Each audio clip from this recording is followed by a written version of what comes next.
Hello বন্ধু ও বান্ধবীরা, তোমরা সবাই কেমন আছো? আশা করি ভালো আছো। তো আজকে আমার ভিডিওর মেইন টপিক হচ্ছে আমি কিভাবে ক্যাপকাট থেকে ওয়াটারমার্কটা রিমুভ করি সেই বিষয় নিয়ে। তো দিনটা ছিল 25শে ডিসেম্বর, আমি আমার বোনের বাসা থেকে খুলনা যাচ্ছিলাম। তো সেই ব্লগটাই তোমাদের সাথে শেয়ার করতেছি, কিন্তু আমার ভিডিওর মেইন টপিক হচ্ছে কিভাবে আমি ওয়াটারমার্কটা রিমুভ করি সেই বিষয় নিয়ে। তো মোদ্দা কথা হচ্ছে ক্যাপকাটের কিন্তু প্রচুর পরিমাণে ডিমান্ড বেড়ে গেছে ভাই, তাদের অহংকারে মাটিতে পা পড়ছে না আর কি। মানে তাদের কথা হচ্ছে টাকা বিনা তারা হচ্ছে ওয়াটারমার্ক রিমুভ করতে দিবে না।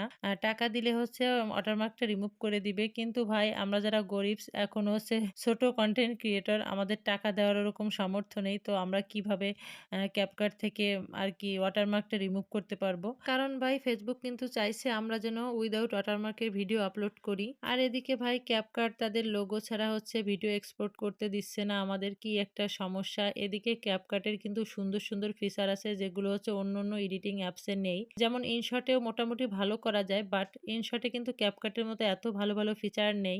যেমন ক্যাপকাটে আছে হচ্ছে রিটাচের একটা ফাংশন আছে, যেটা হচ্ছে মুখে বা বডিতে কোনো স্পট থাকলে সেগুলো একদম ফ্রেশ করে দেয়, মানে বিভিন্ন। তারপরে হ্যাচেলের ফাংশনটা আছে যেটা হচ্ছে ইনশটে পুরো করা। তো এগুলো বিভিন্ন সমস্যা। তো যাই হোক ভাই, ক্যাপকাটের সব ডিমান্ড মেনে নিয়ে তার ভালো ভালো ফিচারগুলো ব্যবহার করে তার লোগো সহ হচ্ছে প্রথমে আমি ভিডিওটা এক্সপোর্ট করে নেই। এরপর শুরু করে দেই আমার কাজ। চোরের উপর একটু বাটপারি করি, এক্সপোর্ট ভিডিওটা নিয়ে দৌড়ে চলে যাই ইনশটে।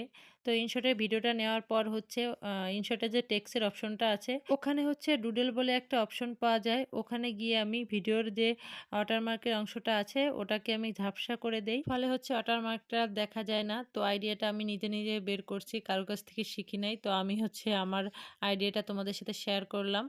তোমাদের কেমন লাগলো আইডিয়াটা? ভালো লাগলে একটা লাইক আর একটা কমেন্ট করে দিও। Bye bye, tata.